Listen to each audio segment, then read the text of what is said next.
ভালো লাগতেছে অনেক বেশি, সেটা তো আর এক্সপ্লেন করার মতো না। এই যে সুস্থভাবে ফিরে আসতেছে সেটাই অনেক কিছু। আমরা তো আসলে গত যে ঈদটা গেছে এটা সেলিব্রেশন করার মতো অবস্থাতে ছিলাম না, কিন্তু কাল আমার মনে হচ্ছিল যেরকম যে কালকে চাঁদরাত আজকে ঈদ, এরকম একটা ভাইব আর কি, এরকম মনে হচ্ছে। অনেক ভালো লাগতেছে আমাদের প্রিয়জনগুলো সুস্থভাবে ফিরে আসুক বাসায়।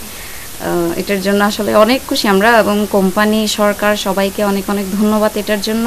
আমার ছেলে আসছে, আমরা তো খুশিতে আছি। আল্লাহ দিলে, আল্লাহ রহমতে আর ফিরিয়ে মা খুশি না হন খুশি, আল্লাহ দিলে বেশি আনন্দ পাইছে। খুশিটা প্রকাশ করতে পারবো না, কিভাবে প্রকাশ করবো এটা বলতে পারতেছি। আমরা ফ্যামিলি, আমাদের আত্মীয় স্বজন, পাড়া প্রতিবেশী সবাই খুশি।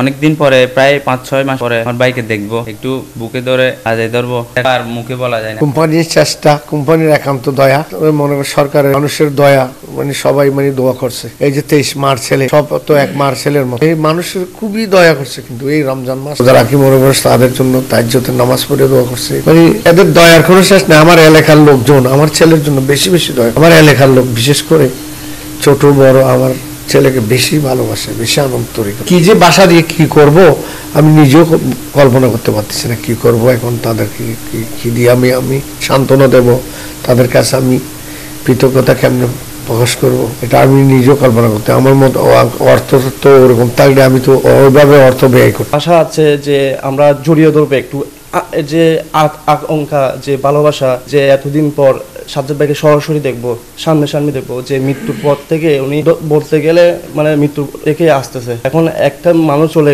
যাওয়ার পর আবার যদি ফিরে পাওয়া, এটা হচ্ছে আনন্দের ব্যাপার, অনেক আনন্দ। এটা বোঝানো যাবে না, যেটা মহান আল্লাহ রাব্বুল আলামিনের কাছে খুব আমরা দোয়া করতেছি যে সাজ্জাদ ভাই আমার যদি আসে আমরা খুব আনন্দ হব। এটা হচ্ছে প্রত্যাশা, আর কিছু প্রত্যাশা নাই ইনশাল্লাহ।